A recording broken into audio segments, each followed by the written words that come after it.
Hello, dear colleagues. I'm Vyacheslav Kopeytsev. We work in Kaspersky Lab and researching threats for cybersecurity field. And one of our research and investigation, that's what I'm going to tell you. We found out that there are certain phishing letters which we got across. And these particular letters were too well stylized as a business communication between two companies. And what was really interesting about it, I'm showing you the fragment of this piece of a letter. And in this body, there was a particular address to a certain person, a certain leader of the enterprise, so which is not typical for mass spam or mass hacker attacks. So, and utilizing our statistical possibilities, we tried to find out where these letters were noticed yet. So what did we find out? So here is what we've got. Most of the users were concentrated in one country, you can see. And to our opinion, this is a really typical picture of the attacks with financial goal.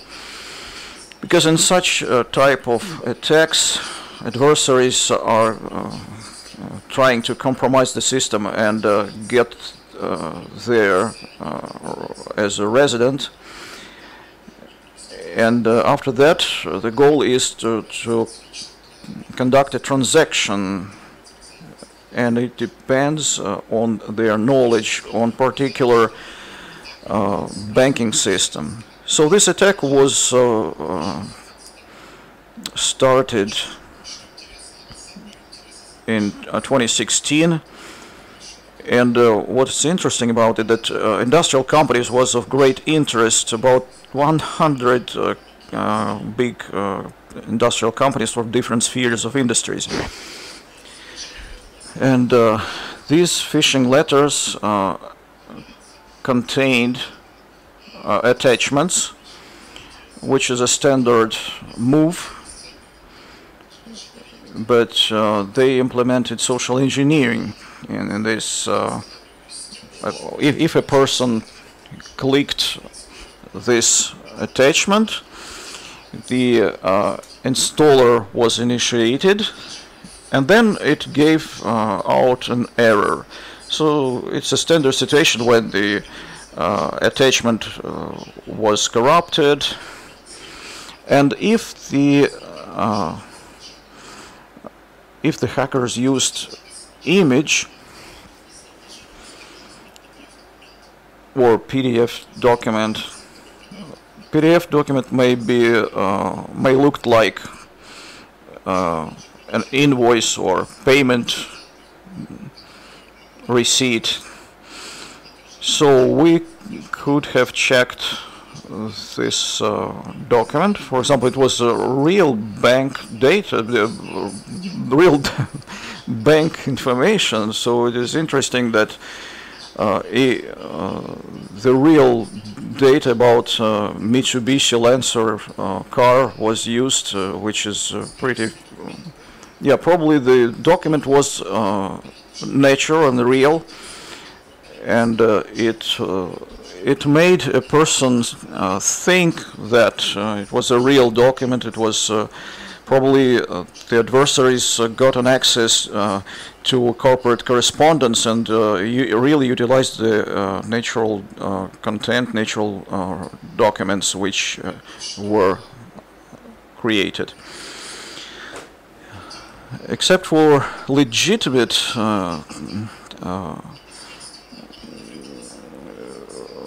documents, they tried to install the utilities for remote control. They have used RMS and TeamViewer, for this purpose. And as you know, such utilities have a graphic interface, and the facts of remote administration instances, they are to be reflected. But how did this problem solved by adversaries? They actually used the vulnerable versions of these utilities, and they used this weak point. For example, when a programmer, for example, load the library, it is taken in a current directory, and in a normal situation everything works fine. It doesn't bring to any problems, but sooner or later the system gets to the directory it was aimed to, and someone creates the library under the same name and put it in the same directory with a legitimate program executable file. And in this case, the malware would be initiated, and after that, the adversaries get the opportunity to control the communication between a legitimate program and operational system and filter everything they don't need. In this case, another case we have seen is even more simple. The adversaries used a legitimate configurator for one of the remote control utilities. So they took the configurator, adjusted and put their own features. It was a self-unpacked archive, and so this administrative tool was loaded to a graphic interface directory. So they took this archive and used it separately, and it is, even though it might look strange that people were not actually questioned why was that used this way, so they just initiated this sort of utility. So sometimes this sort of utilities can be used for making a receiver to compromise the system.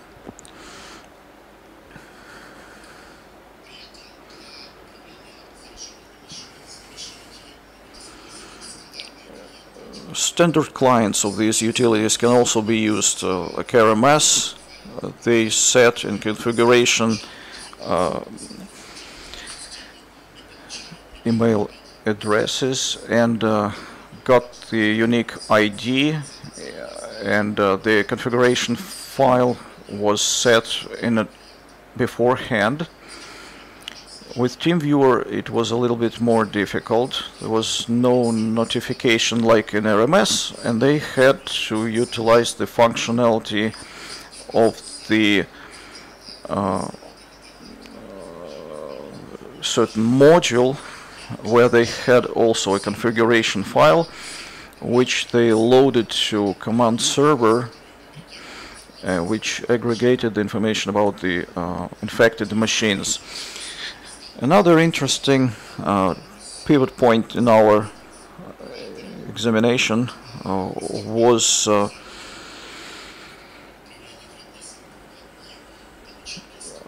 the access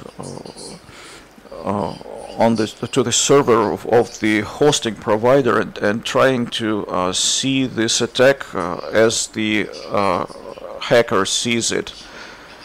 So this is seen as server inside, So this is how it looks when the hacker tries to get in. It's interesting that the control panel supports English, Russian, and Ukrainian languages.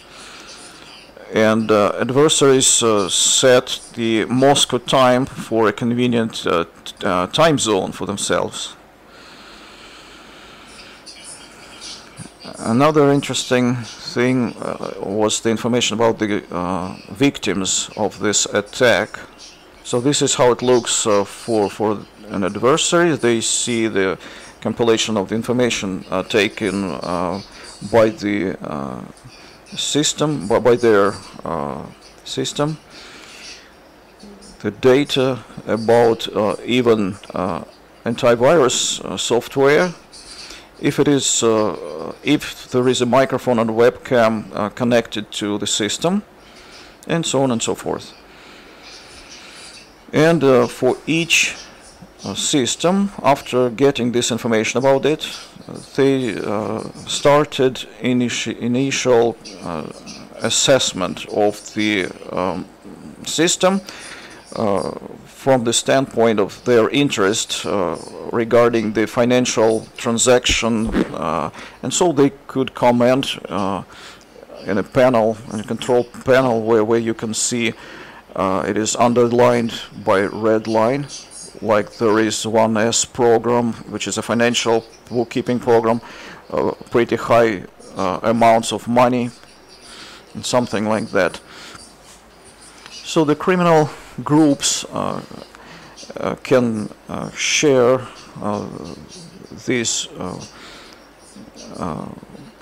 control panel where they can transfer the information to other members of the group. What else? What are other interesting comments about it? For example,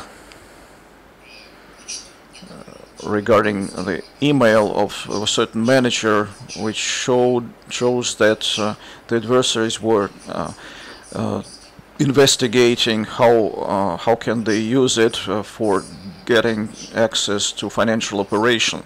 So they have been utilizing business correspondence, and there was a comment against certain clients. For example, it was like Promka, which means industrial enterprise, and sometimes they directly wrote the name of the company, so they detected and understood what companies do they infect. Yes, and we actually did not show this information, but there were such facts as well. Another thing that in some cases hackers installed additional malware software, like key logging, screenshots capturing. There are some tools like that, like spyware, which are available on the market.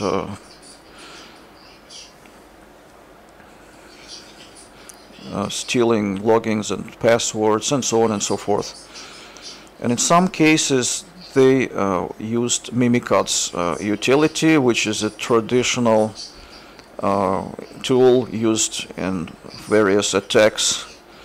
It enables to get identification data, the login data of the users on a compromised machine. And so the general scheme of the attack looks like this. Due to this phishing letter, they were able to compromise one machine in the perimeter of the enterprise. So whether they got at once to the necessary machine, it was sufficient, or they used additional software like Mimikatz to collect identification data to compromise other computers inside the network and get access to a particular machine from which they could be able to perform financial transactions. So what's the conclusion? Using such a simple tools, it is still possible to successfully attack industrial companies, steal money, and as we got the access, so there are real victims, and there are many of them, unfortunately. So how should we protect from this? There are evident approaches. First of all, control all remote administration tools installations, because such a small problem like